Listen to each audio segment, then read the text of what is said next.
Hi, beautiful people. Welcome to the Fort Salem Library, where we read you your fanfiction. So sit down or don't, relax or don't, and enjoy these stories in a way you have not before. We at Fort Salem Library do not own Motherland Fort Salem or any of the related characters. The Motherland Fort Salem series is created by Elliot Lawrence and owned by Freeform. This story is a work of fanfiction and is meant for entertainment only. We are not making any profit from these stories. All rights of the original Motherland Fort Salem story belong to Freeform. We also do not own Her Song is a Sin, or any of its original characters and storylines. We did, however, get permission from the author to read their story. This story was created and written by Lou1, and you can find the link in our show notes. This story is being read to you by me, Britt.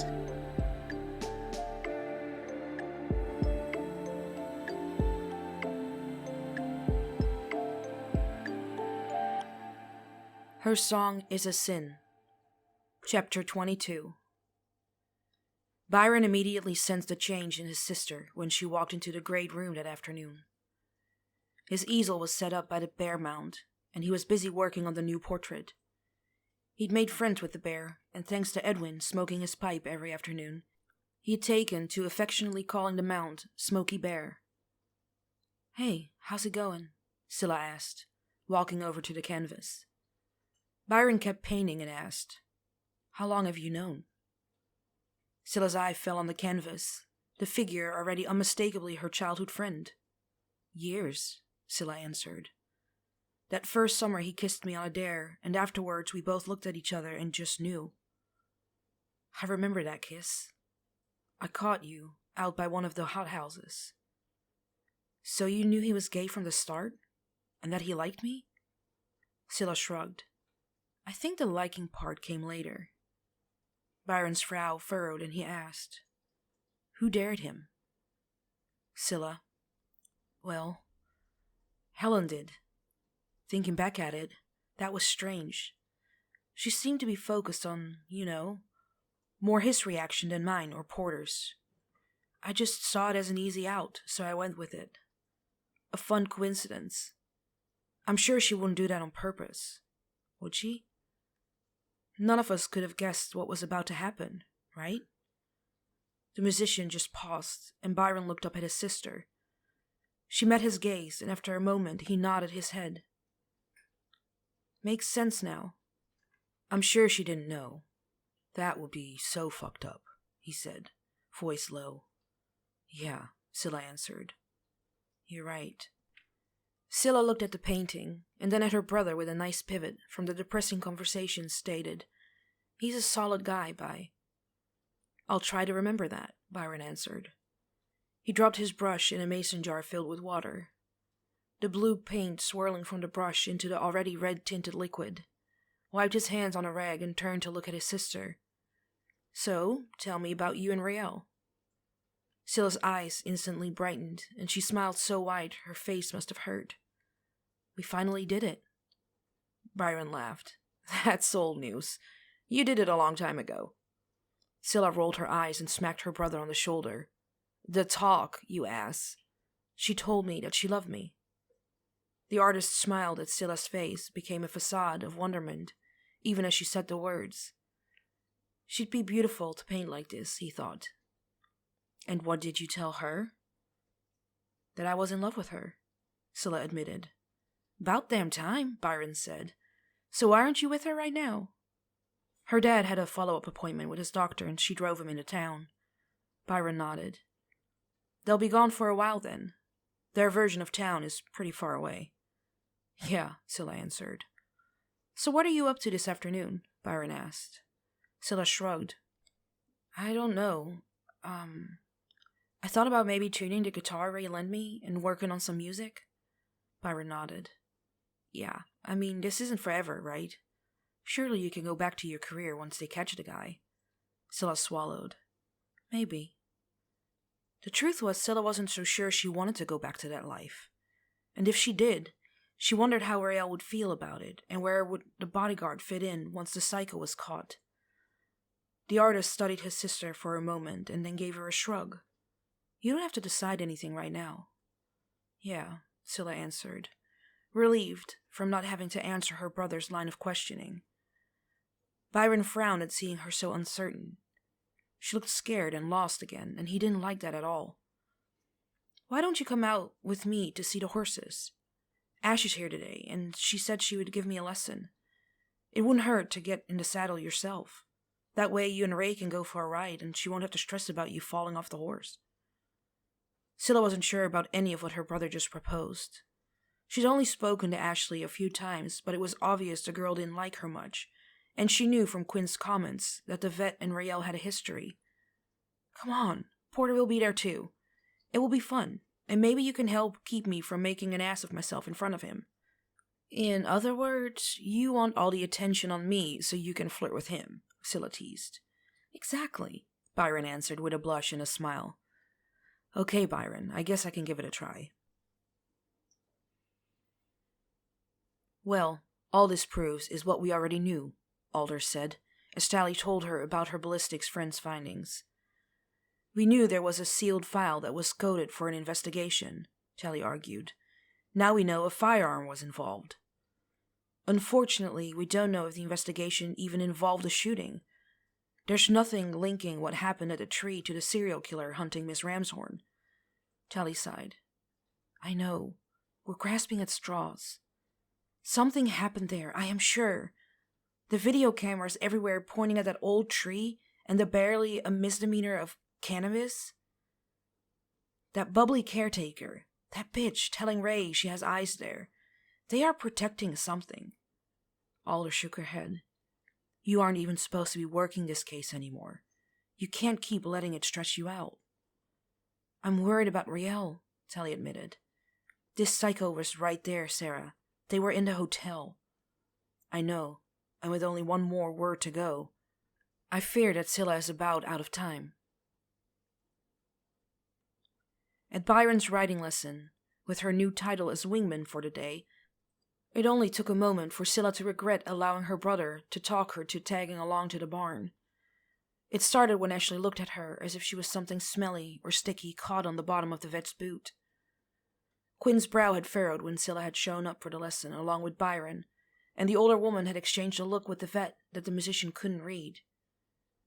I'd say Bella, Quinn said, with a quick glance at Scylla. Ashley tilted her head to the side, letting her eyes slowly rake up the musician's body. Scylla was used to people looking at her, staring at her, but she had to resist flinching at the way that the vet appraised her now. No, I was thinking tequila, Ashley said, smirking slightly. Quinn shrugged, attempting to hide a sly grin. You're the instructor. Scylla's brow furrowed and she looked at the vet. Well, yeah. I've never been on a horse in my life. Yeah, Ashley said. Definitely tequila. Byron walked off with Porter to get their horses saddled, and Scylla was left standing with Ashley and Quinn. The older woman muttered something about finishing some bookkeeping, and the vet looked at Scylla. So, first things first, let's get the tack and I'll show you how to put it on. The brunette nodded and followed Ashley into the tack room. Ashley got down a saddle and bridle from the pegs on the wall, and then put them on a saddle stand before looking over Scylla and making a decision. I think this one will work for you. She reached up, picking another saddle and bridle, and put them on another stand. She showed the musician how to carry the tack, and Scylla tried to keep up with the vet as she strode along the stalls while hefting the heavy saddle. They finally reached a stall with bars, and Scylla swallowed. I thought you didn't want us near the horses that had bars on the stalls. Oh, Ashley said. Never mind about that. She reached forward, unlatching the stall doors. I'll bring him out for you, and we'll cross-tie him out here. Grabbing a halter and a lead from a peg outside of his stall, Ashley walked in and a few moments later came out with a horse that towered over two of them. The horse was absolutely stunning, and it took away from Scylla's fear enough to ask, What is that? Ashley looked up, meeting the azure gaze of the musician.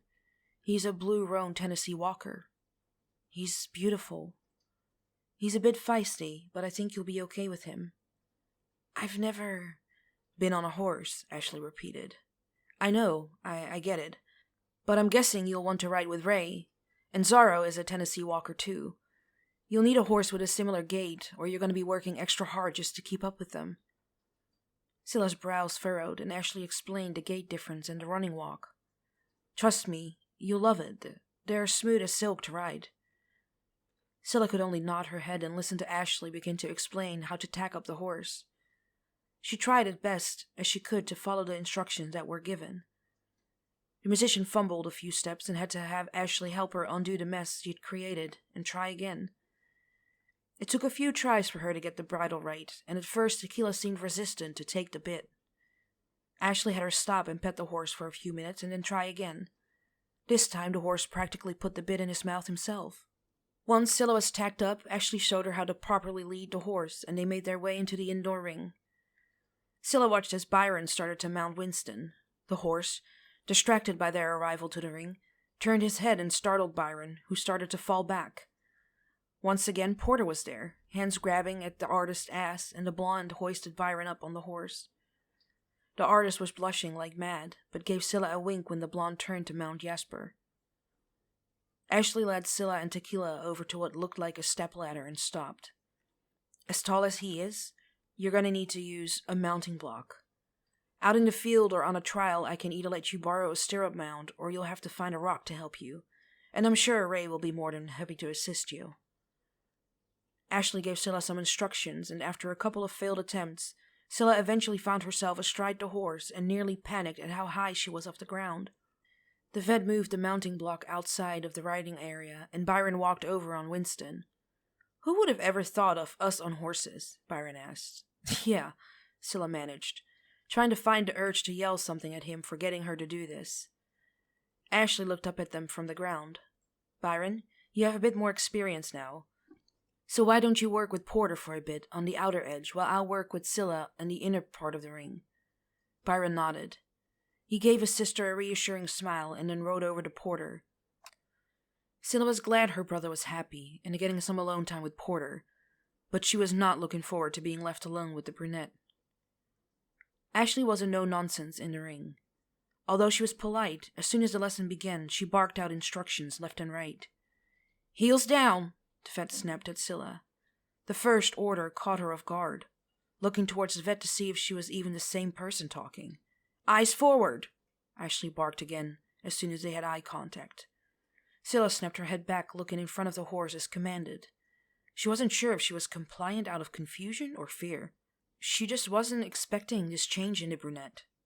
You're letting your shoulders slump. Now Scylla corrected her posture in more defiance. A little fire had started burning inside the musician. This wasn't something she wanted to do. She was doing this for her brother. Then this woman from Ray's past comes in just to go Dr. Jekyll and Mrs. Hyde. After a few moments of barking more commands, Ashley finally offered a bit of praise, only to almost immediately yell out, I said heels down! It certainly wasn't the fun that Byron had made it out to be, and after a while Scylla brought her horse to a stop in front of Ashley and met the vet's brown-eyed gaze. Something wrong? Ashley looked at the musician with a little sparkle in her eye and a vague smirk on her face. I don't really think I'm getting this. Scylla's moving her hand, tracing a circle in the air, attempting to hide a tone of defeat. Ashley stared at the musician for a moment and then shrugged. Then dismount. What? Scylla asked, surprised by the flippant attitude of Ashley. She'd seen the woman work with kids and had even watched a few lessons with adults. She'd never seen the woman act this impatient before now. Look, riding is something that anyone can learn. However, you have to put in the work. If you can't, that means to me you don't want to even try to put the effort in doing this. If that's the case, just stop now and then don't write. I do want to do the work. I'm just not getting everything that you're telling me to do. Ashley glared at the musician. Then you aren't listening. Let's go again. Scylla hesitated, and Ashley furrowed her brows. If you aren't ready for this, it's fine. Just get off the horse, walk away. I'm not walking away, Scylla said, and then suddenly realized that this wasn't about the horse or the lesson. This was about Rael. I am ready for this, and I am willing to put in whatever work is necessary. The musician turned her azure gaze on Ashley and held her gaze. Finally, the vet nodded. Then take Tequila out on a box pattern. Scylla found herself sitting up straight on the horse and instructed Tequila to walk. The rest of the lesson went without incident, and by the time Ashley told her that they were done for the day, the musician was actually smiling. She rode over to the block Ashley had moved into place, and with slightly shaky legs managed to get down from the horse. Surprisingly, the vet reached out her arms and grabbed Scylla at the hips, steadying her as she stepped down from the block. You're going to be a bit shaky for a bit, until you get used to using your leg muscles like that. Don't feel you have to rush to dismount. Thank you, Scylla answered. Byron and Porter finished up their ride and joined Scylla and Ashley for a moment. They talked a bit about another lesson, perhaps in the field next time to go over some trial riding basics, and the boys left the ring to put their horses away. Ashley looked at Scylla. You actually did pretty good for your first time on a horse. You've got a strong personality. I knew you'd be able to handle Tequila. He'll help you learn, keep it a challenge. He's a nice horse. And you weren't a bad instructor once you stopped acting like a bitch, Scylla responded. Ashley grinned. Calling me on my bullshit, are you? Yeah, Scylla answered with a playful smirk. Now that there seemed to be an understanding between the two of them. Good, Ashley said, taking the reins from Scylla as they walked Tequila back to his stall. So I'll cut the bullshit and get to the point. Ray brought you here. She brought you to her home. This is the first time she's ever done that. Scylla tried to keep her expression neutral as she listened to the brunette. Look, it's obvious she's in love with you, and I know what Raelle is like when she's in love. She will give everything she can for you. And if you can't do the same, then that's not fair to her. If you're not prepared for that, you better walk away now. Ashley cross-tied Tequila and began to remove his saddle. I had a chance, and I blew it. God knows I would have done things differently if I'd known better. I sure as hell would if I ever given a second chance. The vet met Scylla's gaze. I'd be sure, if I were you, to not give me a reason to try. Scylla nodded. You won't get another chance. I'm all in. Thank you for the lesson and the chat. The musician turned on her heel and walked out of the barn, leaving the vet to tend to the horse. Raelle said goodbye to her dad, and once he'd gone inside the cabin, she started back down a drive to help Quinn. She'd seen the older woman working at getting the horses in and figured she'd lend a hand so the woman could make it to a hot meal for once. She met her inside the stables and began sifting feed into the buckets per instructions on the feeding lists. The girl rode today, Quinn said, after Raelle had filled the older woman in about Edwin's follow-up appointment at the doctor's office. Scylla rode? Raelle asked, surprised.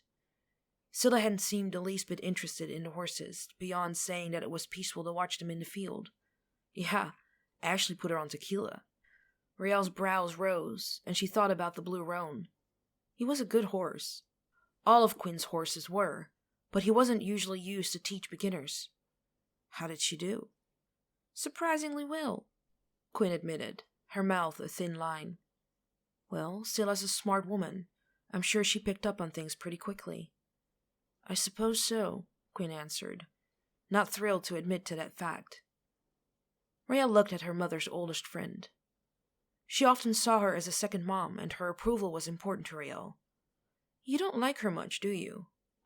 Quinn sighed. I think you can do better. She's a famous musician and an accomplished actress, Raelle said. Not to mention she has a couple of masters in... That stuff doesn't matter, Ray. That girl has a past. She's got demons running around her. Everyone has a past, Raelle protested. Not like her. I'm telling you, I sense it. She might have been able to hide it out there in the city with the fancy lights and wardrobe. She could spin whatever fantasy she wanted to. But out here, she's bare to the world. I don't know what you're talking about, Quinn. Look, Ray, I know you. I know the job that you do. The people you protect, they usually ain't innocent. There's a psycho out there chasing her for a reason. I hope to the goddess that the FBI catches her or her first. But I know them, and I know you. What is that supposed to mean? Don't you go getting yourself killed for that woman, Raelle. Maybe she deserves what's happening to her. Raelle wheeled on her mother's best friend. No one deserves this, Quinn. Not her, not the people being killed because of her. Quinn frowned, quickly holding her hands up to try to de-escalate Ray's reaction. I'm not saying anyone deserves to die, but I am saying that maybe this whole thing is because of something she put in motion years ago. You need to know what it is. If you're going to risk your life for her, put your heart on the line for her, then you need to get the truth from her. I love her, Quinn, and she loves me. And for right now, that's enough. Raelle finished filling the bucket she was working on and marched off, boots clumping as she made her way to the stalls. Quinn watched the blonde walk away and sighed. She hoped that for once love would be enough, and that if the musician really loved Raelle, she'd tell her whatever secret she was hiding before it was too late. In the house, Edwin puttered around the kitchen, stopping now and again to catch his breath. He was just taking another breather, a larger package of chicken resting beside him on the counter, when Scylla walked into the room. I thought I heard a truck, the musician said with a smile. She looked at Raelle's father, her face growing concerned at how pale the older man looked. Are you all right, Mr. Collar? Edwin, the older man said between pants. Just a little short of breath. It was a long day. Then why don't you just rest? The musician moved closer to Edwin to try and lead him to the couch. People's gotta eat. Then people can fend for themselves, Scylla said, hands on her hips. Edwin smiled and shook his head. Nah, I promised Ray I'd make her favorite fried chicken and biscuits tonight. Scylla looked at the chicken beside him, and back up to his stubborn gaze and sighed. How about you tell me what to do and I'll do the work? Edwin smiled at the musician again and nodded. We can fix it together. I'll cut up the vegetables here and make up for the batter for you. Okay, Edwin, it's a deal, Scylla agreed. As they prepared the meal, they chatted easily about their day, and Scylla laughed at the stories Edwin told her about Raelle. Eventually, he mentioned something about Ashley, and Scylla's grin faltered. Don't let that girl get to you. That was a long time ago, and Raelle moved on years ago. And did Ashley? Scylla asked. Edwin shrugged and handed the brunette a bowl of chopped-up vegetables to put in a pan. For the most part. I think what happened between them was necessary, but it's done now. What do you mean? Scylla asked, adding seasoning to the vegetables. I mean that I believe that everything we do and everyone we are with is here to help us prepare for the one, our true one, our soulmate. Part of it is about learning how to be with another person and growing. Part of it is about getting ourselves ready, learning who we are, what we bring to the table. Then one day we get there and we're ready to settle down. From there, it's just a matter of luck and waiting for that soul to be ready for us. Scylla stared at Edwin, lost in the depth of his words. You're gonna burn that chicken if you don't turn it. His words made Scylla jump, and she turned back to the stove, turning the chicken over with a pair of tongs. She turned around again, after she'd finished facing the older man. That was a really beautiful thing to say. Edwin shrugged. I don't know much, but I know love.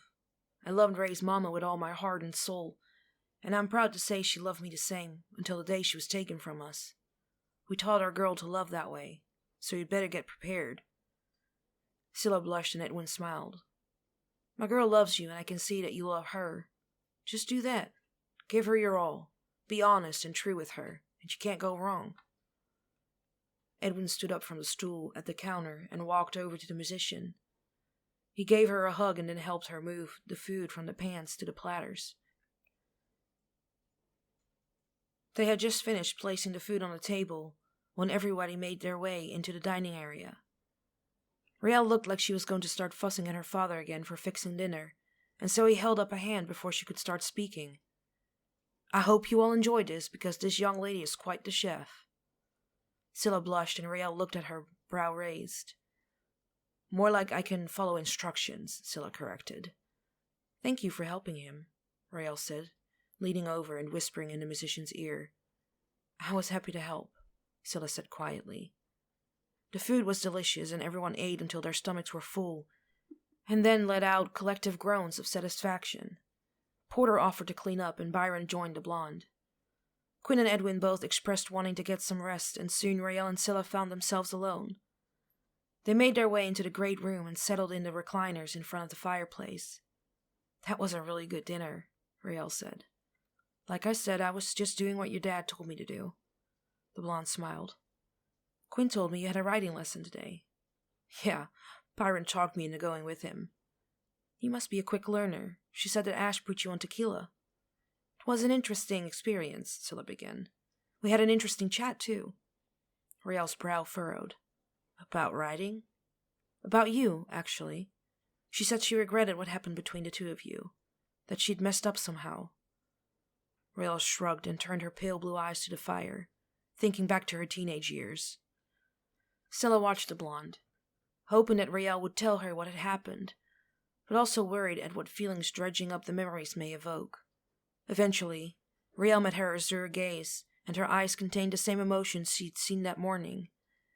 The bodyguard took Scylla's hand in hers, squeezing it gently, letting the musician know that those feelings were for her and not some memory. Ash and I were the best of friends when we were little. Well, as good as friends as you can be when you live a couple of hours away and have a working-class dad. Scylla's brow furrowed, and Rael continued. My mom's family comes from old money, coal mining, logging. They did a bit of it all and reaped the benefits.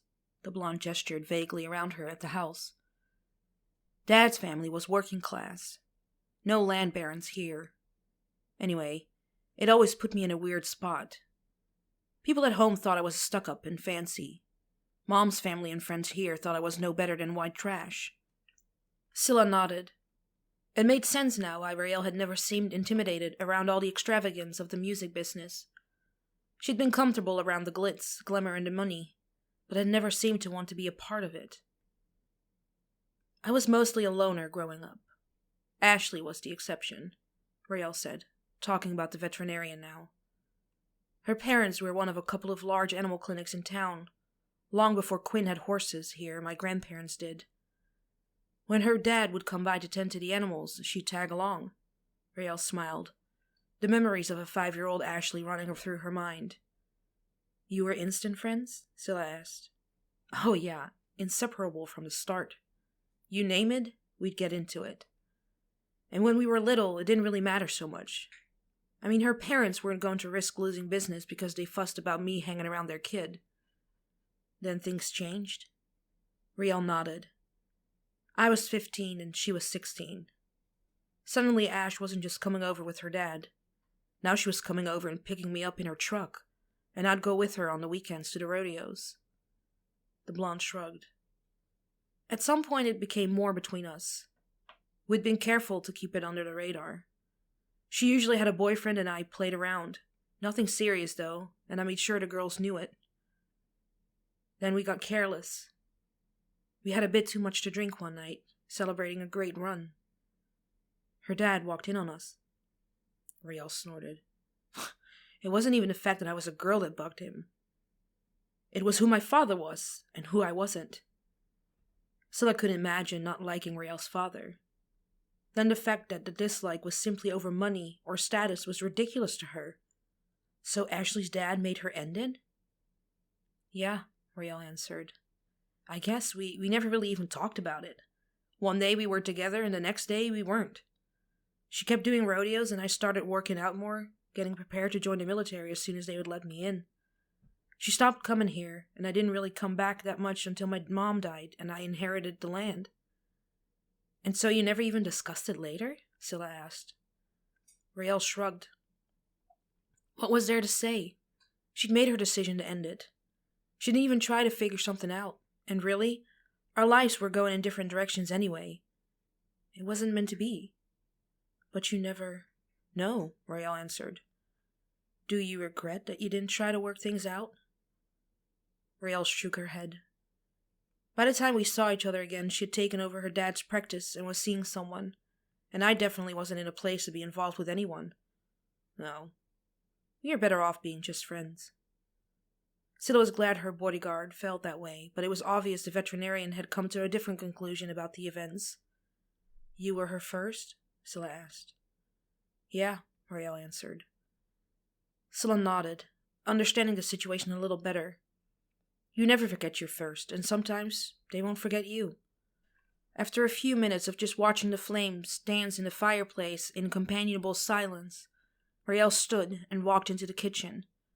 She made them tea, and when she returned with the cup, she asked, So what's going on between Porter and Byron? Scylla smiled. Porter has been crazy about By for years. Rael's brow rose in pleasant surprise, and they continued talking long into the night. A news video of Scylla's press conference from Fort Salem played on the laptop. This is a subject that is close to my heart. As many of you know, my brother and I lost our parents while we were still teenagers. Luckily, my parents had a plan in place that would ensure we received proper care and attention, but many parents don't. Much like planning out a funeral, the idea of planning out what will happen to your children. Heart? What heart? Where the hell was her heart when mine was ripped from me? Siren, demon, witch. Where did you go? Where are you hiding? Fuck! You can't hide forever. That's not in your nature, selfish slut. They sat on a couch, clicking through the online tabloid magazines, trying to find a trace of the musician. Social media seemed to be no help. Her fans were questioning the same thing they were. Online to their site and make a donation if you can. You will also find links to my merchandise and prints of Byron's art that you can purchase, and all proceeds will go to the charity. She moved on from the blonde? That fallen angel. I haven't forgotten about her. Such a disappointment. Now this witch is selling her brother's prints. Ha! Let's see what you get selling your brother's soul to the devil. I still need to find and prepare the next gift. Her hiding hasn't stopped me. That bitch doesn't have that kind of power. They flipped through the various sites, desperately searched for clues, when at last an article about the gallery opened up. The title, Reflected Confessions, caught their attention. Too small of a picture. They enlarged the image of the witch and her brother standing beside a painting. The image alone of the siren sent a fire running through their soul. Shaking fingers moved on the touch screen, enlarging the painting. As the minutes ticked by, they examined the image, eyes blinking rapidly as they finally understood the depth of the witch's evil right in front of everyone's eyes. The people at the gallery didn't see it. Her admirers didn't see it. But they would. Soon, everyone would see. They also knew, now, who would make the next gift. He would take them, prepare them. It would be perfect. He would present them to the witch, a sacrifice close to home. The phone rang at Special Agent Craven's desk. Still assessing the new case that had been dropped off moments earlier, the agent put the folder to the side and picked up the phone. Hello? Agent Craven, it's Alice. I have something you should see. It's from the samples that Rael collected for me. Can we meet? Telly knew she was off the Ramshorn case, but that was her friend, her sister. Just tell me when and where.